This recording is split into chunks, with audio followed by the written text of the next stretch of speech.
दोस्तों इस वीडियो में बात करूंगा कॉर्पोरेट एक्शंस के बारे में और कॉर्पोरेट एक्शंस के लिए जो कंपनी सामने आई है वो है विप्रो। इस वीडियो के पहले भी मैंने विप्रो पर बात की थी और विप्रो का जो बोनस अनाउंसमेंट था उस पे उस समय संशय था, यानी कि बोर्ड मीटिंग होने वाली थी और उसके बाद बोनस का अनाउंसमेंट होने वाला था। मैंने कहा था कि Wipro is likely to announce the bonus. उसके बाद विप्रो ने बोनस अनाउंस कर दिया था। तो आइए देखते हैं कि विप्रो जो है बोनस का रिकॉर्ड डेट वगैरह क्या रख रही है। तो दोस्तों जैसा कि ये लेटर है विप्रो की तरफ से 21 नवंबर 2024 को बीएसई और एनएसई को दिया गया है। Intimation of record date for issue of bonus share. आप देख सकते हैं यहां पर जो बोनस शेयर का रिकॉर्ड डेट है उसके बारे में कंपनी ने सूचना दे दी है और वो बोनस शेयर का रिकॉर्ड डेट मैं आपको यहां अपडेट कर दूं, ट्यूसडे 3 दिसंबर तक अगर आपके पास ये शेयर रहेंगे तो आप बोनस के लिए एंटाइटल्ड हो जाएंगे। और बोनस शेयर जो कंपनी इशू कर रही है 1:1 के रेशियो में इशू कर रही है। तो अगर आपको बोनस शेयर चाहिए, बोनस शेयर के लिए आप इन्वेस्टमेंट करना चाहते हैं तो आपको 3 दिसंबर के पहले तक 3 दिसंबर तक आपके अकाउंट में, आपके डीमैट अकाउंट में ये शेयर हो जाना चाहिए। तो दोस्तों विप्रो वैसे तो परिचय का कोई मोहताज नहीं है, फिर भी अगर कॉर्पोरेट एक्शन कभी कोई कंपनी करती है तो मैं उसका कंप्लीट जो है वो थोड़ा सा एनालिसिस करने की कोशिश करता हूं। विप्रो 572 के प्राइस पर अभी चल रही है। मार्केट कैप की बात करेंगे आप तो 2,99,000 करोड़ रुपए की कंपनी है। पी ये जो है इसका 25.5 है। आरओसीई की बात करें तो 16.9 है और आरओई जो है 14.3 चल रहा है। बुक वैल्यू कंपनी के शेयर की है 156 और 572 पर फिलहाल चलता हुआ आपको नजर आ रहा है। हाई लो की बात करेंगे, इस साल कंपनी ने 402 रुपए से 596 रुपए तक का सफर तय किया हुआ है। मार्केट कैप टू सेल्स देखिए यहां पे ये भी एक वैल्यूएशन मैट्रिक्स होता है, 3.38 है। पीजी रेशियो की बात करेंगे दोस्तों तो ये है 6.57 और विप्रो जो कि एक ग्लोबल इंफॉर्मेशन टेक्नोलॉजी कंपनी है, ग्लोबल काम करती है और अगर बात करेंगे तो भारत में तो 4th largest Indian player in the global IT services industry behind TCS, Infosys and HCL. इसके बाद इसका नंबर चौथे नंबर पे आता है। दोस्तों कॉर्पोरेट एक्शंस के रूप में बोनस स्प्लिट कंपनियां देती रहती हैं और उससे आपको प्रभावित नहीं होना चाहिए, ये मेरा सजेशन है। वैसे आप अपने फाइनेंशियल एडवाइजर से समझ सकते हैं, लेकिन मैं यहां पे केवल आपको यहां इंफॉर्मेशन दे रहा हूं, कंपनी के बारे में अपडेट कर रहा हूं। कंपनी के क्वार्टरली रिजल्ट्स सितंबर के आउट हो गए हैं और सितंबर टू सितंबर अगर मैं देखूं तो अगर दोस्तों सितंबर टू सितंबर का रिजल्ट देखा जाए तो इस साल 22,302 करोड़ रुपए का सेल्स कंपनी ने किया और सितंबर 2023 की बात करेंगे तो 22,516। तो यहां पर कंपनी का सेल्स जो है वो डाउन हो गया। सितंबर 2022 में आप चले तो वहां पे 22,540 इनफैक्ट और सितंबर 2021 यहां पर 19,669, यानी कि पिछले 3 साल के सितंबर क्वार्टर की बात करेंगे आप तो यहां पर कंपनी के रिजल्ट्स जो है वो स्टेबल है। यानी आप 2000 कोरोना के बाद जो है आप जितना बूस्ट आपको मिला और उसके बाद जो है आप 3,000 करोड़ रुपए के आसपास बढ़ा सके और उसके बाद यहां पे स्टेबिलिटी है।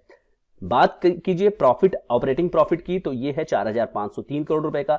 पिछले साल इसी समय 3,970 करोड़ रुपए था और उसके पहले 2022 सितंबर में 3,932 करोड़ रुपए और 4,169 करोड़ रुपए सितंबर 2021 में था। तो इस तरह से कंपनी जो है अपनी प्रॉफिटेबिलिटी भी लगातार मेंटेन किए हुए है। इनफैक्ट जब सेल्स जो है पिछली बार 22,516 वाले में 3,970 करोड़ रुपए था और फिलहाल जो कंपनी का सेल्स डाउन होने के बाद भी कंपनी ने 4,500 करोड़ रुपए का प्रॉफिट यहां रजिस्टर किया, यानी कि खर्चों में कटौती करने में कंपनी सफल रही है।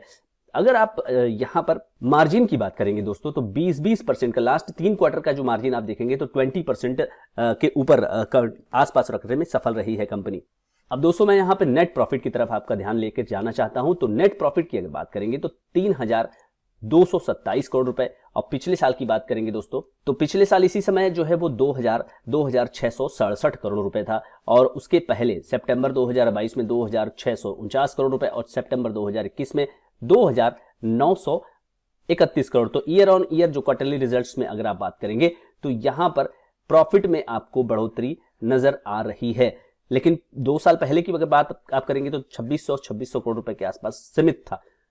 ईपीएस में क्या ग्रोथ है कि नहीं, 3 साल का अगर हम देखें 5 रुपए 35 पैसे का ईपीएस था जो कि घटकर 4 रुपए 85 पैसे हुआ, फिर 5 रुपए हुआ और इस समय 6 रुपए 13 पैसे हुआ। 3 साल में कोई खास ईपीएस ग्रोथ कंपनी देने में सफल नहीं हो पाई है। अब दोस्तों क्वार्टरली रिजल्ट्स जो है एंड रिजल्ट्स होता है आपका एनुअल रिजल्ट्स में, उसका प्रदर्शन आपको दिखता है कि किस तरह से आप रास्ता चलते चलते कहां पहुंचे। तो अगर आप 2013 से देखेंगे तो 37,000 करोड़ रुपए 2013 में कंपनी सेल्स करती थी और उसके बाद कंपनी धीरे धीरे ही सेल कर पाएगी। देखिए कितना बड़ा फिगर है ये। उसके बाद 43,000 करोड़ रुपए, देन 46,000 करोड़, तो करते करते अभी फिलहाल जो है कंपनी का सेल्स जो है पहुंचा 90,000 करोड़ रुपए के आसपास।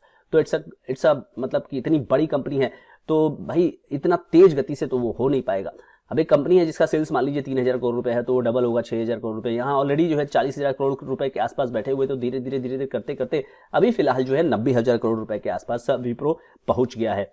प्रॉफिट की बात करेंगे तो फिलहाल जो है ऑपरेटिंग प्रॉफिट जो है वो FY24 में 16,700 करोड़ रुपए का था और नेट प्रॉफिट कंपनी ने 11,112 करोड़ रुपए का था। अब अगर इसको आप देखें कि 5,000 करोड़ रुपए कब था, तो 5,000 करोड़ रुपए 10 साल पहले भी नहीं था।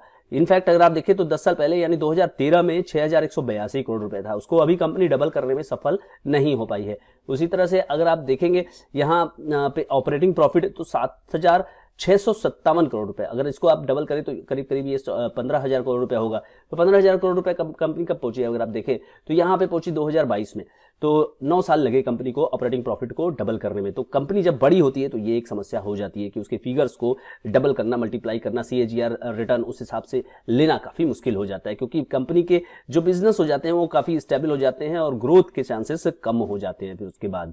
तो आप देख सकते हैं इसी को जो मैं अभी यहाँ पे कमेंट कर रहा था उसी को आप देख सकते हैं कि 10 साल में कंपनी का जो सेल्स था 8%, 5 साल में 9% और 3 साल में 13% बढ़ा। और अगर प्रॉफिट की बात की जाए तो 3% के CAGR से प्रॉफिट बढ़ा है, 5 साल में 4% और 3 साल में बिल्कुल स्टेबल है और TTM बेसिस पे इस साल 1% प्रॉफिट की बढ़ने की संभावना है। तो वही हाल जो है स्टॉक की परफॉर्मेंस का भी है दोस्तों। लेकिन अगर आप एकदम स्टेबल, एकदम बिल्कुल रिस्क फ्री, शेयर बाजार में रिस्क फ्री, तो उस तरह की कंपनी आपको यहाँ पे 10 साल में 10% का रिटर्न CAGR दे देगी, 5 साल में 19%, 3 साल में कोई भी रिटर्न नहीं बना है यहाँ पर, इनफैक्ट नेगेटिव है, और 1 साल में 39% का ROE कंपनी 17-18% का देने में सफल रही है। शेयर होल्डिंग पैटर्न की बात करें दोस्तों तो नवंबर 2024 फिलहाल चल रहा है 72.82% प्रमोटर्स होल्ड कर रहे हैं। That's a very good sign. अभी तक इतना बड़ा परसेंटेज जो होल्ड कर रहे हैं प्रमोटर्स इतने सालों बाद भी।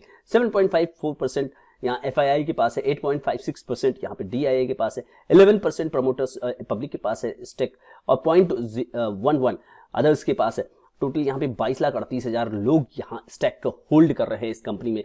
तो काफी पुरानी, काफी रिस्पेक्टफुल कंपनी और काफी ज्यादा अपने आप को प्रूव की हुई ये कंपनी है दोस्तों। तो दोस्तों 1:1 का यहाँ पर बोनस जो है वो विप्रो ने दिया है और विप्रो का हिस्ट्री रहा है कि वो अपने निवेशकों को लगातार जो है वो बोनस देती रहती है। मतलब टाइम टू टाइम वहां पे बोनस जो है आना एक जनरल सी बात होती है, ये कोई जो है असामान्य बात विप्रो के कॉर्पोरेट एक्शन में नहीं कही जाती है। लेकिन क्या आपको बोनस शेयर के अनाउंसमेंट के साथ जो है इन्वेस्टमेंट करना चाहिए, इसका फैसला आपको खुद लेना है। मैंने आपको यहाँ पे कंपनी के फाइनेंशियल्स जो है दिखा दिए, कंपनी के जो फंडामेंटल है वो दिखा दिए और कंपनी के हाल के वर्षों के और कम से कम 10 साल के परफॉर्मेंस को मैंने दिखा दिया।